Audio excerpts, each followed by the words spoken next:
নমস্কার। যুক্তি তর্ক সঙ্গে অর্কই আপনাদের স্বাগত।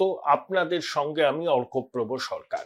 2002 সালে শেষবারের মতো এই রাজ্যেও স্পেশাল ইন্টেন্সিভ রিভিশন হয়েছিল, তাতে 27 লক্ষ নাম বাদ গিয়েছিল। 2001-এর বিধানসভা নির্বাচনের পর 2006 সাল থেকে যে ভোটগুলো হয়েছে, সেই ভোটে ওই 2002 সালের পর যে তালিকা প্রকাশিত হয়েছিল সেটাকে মাথায় রেখেই হয়েছে। তাহলে 2002 সালে ভোটার তালিকায় যাদের নাম আছে তাদের এবার স্পেশাল ইন্টেন্সিভ রিভিশনে নতুন নথি দিতে হবে না, তাদের সন্তানদেরও নতুন নথি দিতে হবে না। যদি নতুন ভোটার কেউ থাকে তবে অবশ্যই তাকে তাদের নথি জমা দিতে হবে। 28শে জুলাই সিইও দপ্তর পশ্চিমবঙ্গের 11টি জেলার 100টিরও বেশি বিধানসভা কেন্দ্রের ভোটার তালিকা প্রকাশ করেছেন। সেই 2002 সালের ভোটার তালিকা আপনারা সিইওর ওয়েবসাইটে গিয়ে দেখে নিতে পারেন। আপনারা যদি সেই বিধানসভা কেন্দ্রগুলোর ভোটার হন, আপনাদের নাম সেই তালিকায় আছে কিনা, মানে যারা 2001 সালে ভোট দিয়েছিলেন তাদের নাম তো অবশ্যই থাকবে, বা 2006 সালে যারা ভোট দিয়েছিলেন তাদের নাম তো অবশ্যই থাকবে, আপনারা দেখে নিতে পারেন। দেখুন, বিহারে স্পেশাল ইন্টেন্সিভ রিভিশন শেষবার হয়েছিল 2003 সালে। সেই 2003 সালের তালিকাকে ভিত্তি করে কিন্তু এবারে স্পেশাল ইন্টেন্সিভ রিভিশন করছে নির্বাচন কমিশন। তাহলে 28শে জুলাই সিইওর দপ্তরের ওয়েবসাইটে পশ্চিমবঙ্গের 11টি জেলার 100টিরও বেশি বিধানসভা কেন্দ্রের ভোটার তালিকা প্রকাশ করার অর্থ হলো এই স্পেশাল ইন্টেন্সিভ রিভিশন পশ্চিমবঙ্গে চালু হওয়া এখন সময়ের অপেক্ষা মাত্র। সেই জন্য বিএলওদের ট্রেনিং হচ্ছে। 1000 জনকে দিল্লিতে গিয়ে প্রশিক্ষণ দেওয়া হয়েছে। বিএলওদের ভাতা বাড়ানো হয়েছে। বিএলও, বিএলএ, ইআরও সবাই থাকবেন। এটা বিরাট বড় প্রক্রিয়া। 7,59,00,000 ভোটার 2024-এর জানুয়ারি মাস পর্যন্ত। তাহলে বাড়ি বাড়ি গিয়ে এনুমারেশন ফর্ম জমা দেওয়া, সেগুলো কালেক্ট করা, একবার না পেলে 3বার যাওয়া, সেগুলোকে আপলোড করা, এটা একবারে চ্যালেঞ্জিং টাস্ক, আপিল টাস্ক। তার উপরে এই রাজ্যের প্রশাসন পদে পদে বাধা দেবে, সহযোগিতা করবে না, পরিকাঠামোগত প্রতিবন্ধকতা তৈরি করবে। বঙ্গেশ্বরী যেভাবে বিএলওদের হুমকি দিচ্ছেন, বলছেন যে একজনের নামও বাদ দেওয়া যাবে না, সাধারণ মানুষকে হেনস্থা করবেন না। বিএলওরা যে রাজ্য সরকারের কর্মচারী, বঙ্গেশ্বরী সেটা বুঝিয়ে দিচ্ছেন এবং বলছেন পরোক্ষভাবে নির্বাচন কমিশন আজ আছে কাল নেই, ভোট মিটে গেলেই ওরা পগার পার, কিন্তু তিনি থাকবেন, তিনি তখন সব বুঝে নেবেন। ইঙ্গিতটা কিন্তু স্পষ্ট যে চমকাচ্ছেন, তিনি কিন্তু চমকান, তার এই প্রবণতা আছে, ধমকান, চমকান। তিনি যেটা বলেন সেটাই আইন, সেটাকে একেবারে অন্ধভাবে ফলো করতে হবে সরকারি কর্মচারীদের। সরকারি কর্মচারীরা যদি নির্বাচন কমিশনের কথা মতো সমস্ত কাজ করে, দেখবেন এই সরকারি কর্মচারীরা রোষানলে পড়বেন। আবার সরকারি কর্মচারীরা ডিএ পায় না, সুপ্রিম কোর্টের নির্দেশেও ডিএ দেয় না, বলে এখন 10,000 কোটি টাকা দেবো কি করে, বাজেটে তো সংস্থান নেই। আবার বুথের সমাধানে রাতারাতি 8,000 কোটি টাকার সংস্থান হয়ে যায়, হয় বিভিন্ন দপ্তরের বাজেট বরাদ্দ কাটছাট করে, না হলে বাজার থেকে ঋণ নিয়ে। সরকারি কর্মচারীরা বঙ্গেশ্বরী সরকারের কাছে কোনো প্রায়োরিটি নয়। ওদের তিনি বিশ্বাস করেন কিনা জানি না, ভাবেন হয়তো বিরোধী দলের সমস্ত সমর্থক। কিন্তু বাংলা স্পেশাল ইন্টেন্সিভ রিভিশন যে হচ্ছে, ঢাকে কাঠি পড়ে গেছে। এখন কবে হবে, কবে ঘোষণা হবে? আমার ধারণা, আমি কেন কনফার্মেশন পাইনি, সম্ভবত দীপাবলির পর থেকে শুরু হবে।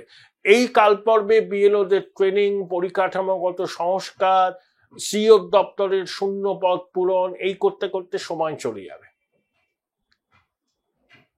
সেপ্টেম্বরের গোড়া থেকে শারদোৎসব শুরু হয়ে যাবে। শারদ মানে দেবী পক্ষ থেকে একদম ভাইফোঁটা, ছট পুজো পর্যন্ত চলে। তাহলে অক্টোবরের শেষ থেকে নভেম্বরের শেষ পর্যন্ত আমার মনে হয় যে স্পেশাল ইন্টেন্সিভ রিভিশন পশ্চিমবঙ্গে হবে। তারপর ডিসেম্বর থেকে, মানে পুরো ডিসেম্বর মাসটা খসড়া তালিকা প্রকাশের পর বিহারে যা হচ্ছে তাই হবে। জানুয়ারির প্রথম দ্বিতীয় সপ্তাহে একদম আশা করব ত্রুটিপূর্ণ ভোটার তালিকা কমিশন প্রকাশ করবে। সেই তালিকাকে ভিত্তি করে 2026 সালের নির্বাচন হবে। মাননীয় চাইছেন না কিন্তু স্পেশাল ইন্টেন্সিভ রিভিশনও, কিন্তু তিনি কিছু করতে পারবেন না। সুপ্রিম কোর্ট স্পেশাল ইন্টেন্সিভ রিভিশনে কোনো রকম স্থগিতাদেশ দেয়নি, ভবিষ্যতেও দেবে না। আর যদি বড় রকমের কোনো গন্ডগোল হয় এই স্পেশাল ইন্টেন্সিভ রিভিশন করতে, তখন সুপ্রিম কোর্ট কোনো সিদ্ধান্ত নিতে পারে। সুপ্রিম কোর্ট আধার কার্ড এবং ভোটার আইডেন্টিটি কার্ডকে প্রামাণ্য নথি হিসাবে যুক্ত করতে বলেছে, মৌখিকভাবে বলেছে, লিখিত কোনো নির্দেশ দেয়নি। এখন সেটা নির্বাচন কমিশনের বিষয়। দেখুন, আধার কার্ডে জালিয়াতি হয়, সমস্ত কিছুতে জালিয়াতি। এখন কেস টু কেস নির্বাচন কমিশনকে বিষয়টাকে দেখতে হবে। বাংলায় জনবিন্যাস তো বদলে গেছে অনেক জায়গায়। সীমান্ত লাগোয়া জেলাগুলোতে বিভিন্ন বিধানসভা কেন্দ্রে ভোটারদের হারের সংখ্যা অস্বাভাবিক হারে বৃদ্ধি পেয়েছে। আপনি 15 বছরের হিসাব যদি দেখেন, 2009-10 থেকে 25 নেবেন, কোনো কেন্দ্রে 60%, কোনো কেন্দ্রে 56%, কোনো কেন্দ্রে 50%, বুড়ি বুড়ি। এগুলো বেশিরভাগ সীমান্ত লাগোয়া, যেখানে বারবার অনুপ্রবেশের সমস্যার কথা বলা হচ্ছে। এবং বাংলায় যে অনুপ্রবেশ হয়েছে এবং হচ্ছে, এটা নিয়ে তো কোনো সন্দেহের অবকাশ নেই। এই জনবিন্যাস বদলে যাওয়া পশ্চিমবঙ্গের মানুষ, ভারতীয় নাগরিকদের ক্ষেত্রে খুব বিপদের কারণ। এরা সীমান্ত পেরিয়ে ঢুকে পড়ছে, প্রশাসন সহায়তা করছে যে কোনো মূল্যে পরিচয়পত্র জোগাড় করে ভোটার তালিকায় নাম ঢুকিয়ে দেয়। এদের অধিকাংশ দুধেল গাই এবং এরা শাসক দলের সমর্থক। সেই জন্য শাসক দল মরিয়া হয়েছে এটাকে বন্ধ করবার জন্য, কিন্তু এরা বন্ধ করতে পারবে না। বিহারে যদি 60 লক্ষ নাম বাদ যায় তালিকা থেকে, পশ্চিমবঙ্গে তাহলে একটাও কম হবে না, বেশি হবে। বিহারে 20 লক্ষ মৃত ভোটার, অনেকের খোঁজ পাওয়া যায়, অনেকে স্থায়ীভাবে চলে গেছেন বিহার ছেড়ে, অন্য রাজ্যে আছেন, সেখানে হয়তো তার নাম তুলেছেন। তাহলে দীর্ঘদিন একজন ধরুন পশ্চিমবঙ্গে নেই, বাইরে আছেন, তার নাম কেন পশ্চিমবঙ্গের ভোটার তালিকায় থাকবে? তিনি যেখানে আছেন সেখানে তার নাম তালিকায় থাকতে পারে, তিনি যদি ভারতীয় নাগরিক হন। মৃত ভোটারদের নাম কেন তালিকায় থাকবে? সেগুলোকে বাদ দিতে হবে, তো ঝালাই বাছাই করতে হবে। তো এই কাজটা তো কমিশনকে করতেই হবে এবং সর্বতভাবে প্রশাসনের উচিত তাকে সহযোগিতা করা, কিন্তু করবে না।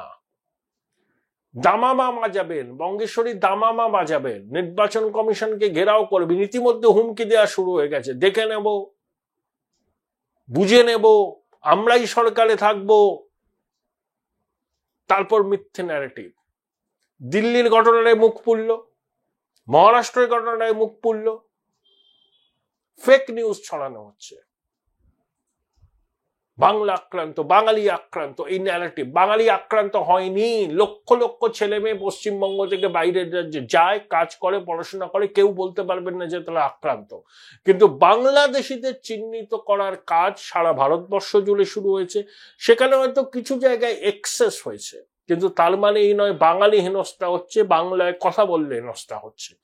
বাংলাদেশের মানুষও বাংলায় কথা বলেন, কিন্তু তারা ভারতীয় নয়। শুধু বাংলায় কথা বলার জন্য একজন বাংলাদেশিকে আমরা ভারতীয় নাগরিক হিসাবে মেনে নিতে পারি না। তাদেরকে চিহ্নিত করতে হবে এবং যদি দেখা যায় যে এরা অনুপ্রবেশকারী, তাদেরকে ডিপোর্ট করতে হবে, তিনি যত সালেই এদেশে আসুন না কেন। কিন্তু সনাতনীরা যদি বাংলাদেশ থেকে আসেন, তারা তো নাগরিকত্ব পাবেন, কারণ বাংলাদেশ একটা মুসলিম দেশ। একটা মুসলিম দেশে মুসলিমরা ধর্মীয় কারণে নিপীড়নের শিকার হতে পারেন না, এটা মানতে হবে।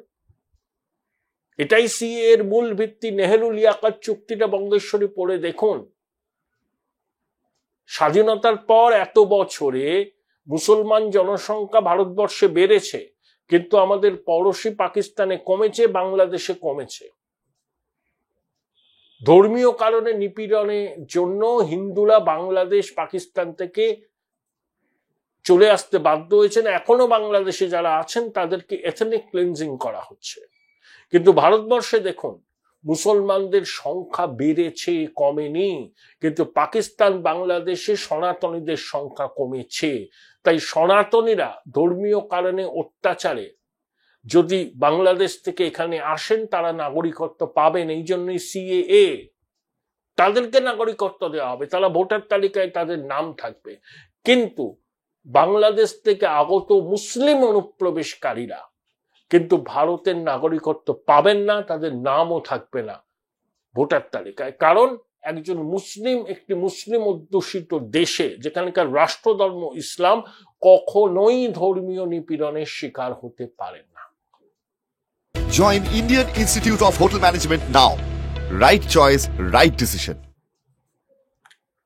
তাই যুক্তি দিয়ে যদি আপনি দেখেন, যারা এর প্রতিবাদ করছেন স্পেশাল ইন্টেন্সিভ রিভিশনের, তাদের যুক্তি ধোপে টেকে না।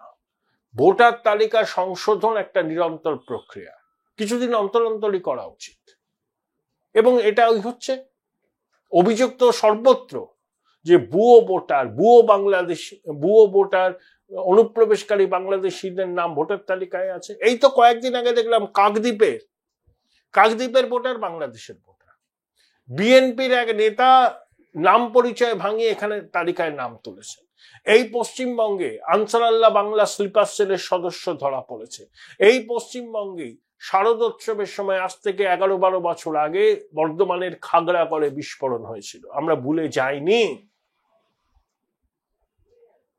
আর বাংলাদেশ থেকে আগত অনুপ্রবেশকারীরা আমাদের এখানকার যুব শক্তির কাজের সুযোগকে নষ্ট করছে। মাননীয়া বলেছেন 22 লক্ষ পরিযায়ী আছে বাইরে, আপনারা চলে আসুন, এখানে কাজ করুন। আমি এত সামাজিক সুরক্ষা দিচ্ছি, আরে সামাজিক সুরক্ষা দিচ্ছেন তো ঠিক আছে, কিন্তু এখানে একজন পরিযায়ী শ্রমিক যে মজুরি পান, কেরল, তামিলনাড়ু, গুড়গাঁও মজুরি 2 গুণ বা 3 গুণের বেশি। তারা অন্তত মোটা ভাত কাপড়ের সংস্থানটা হয়।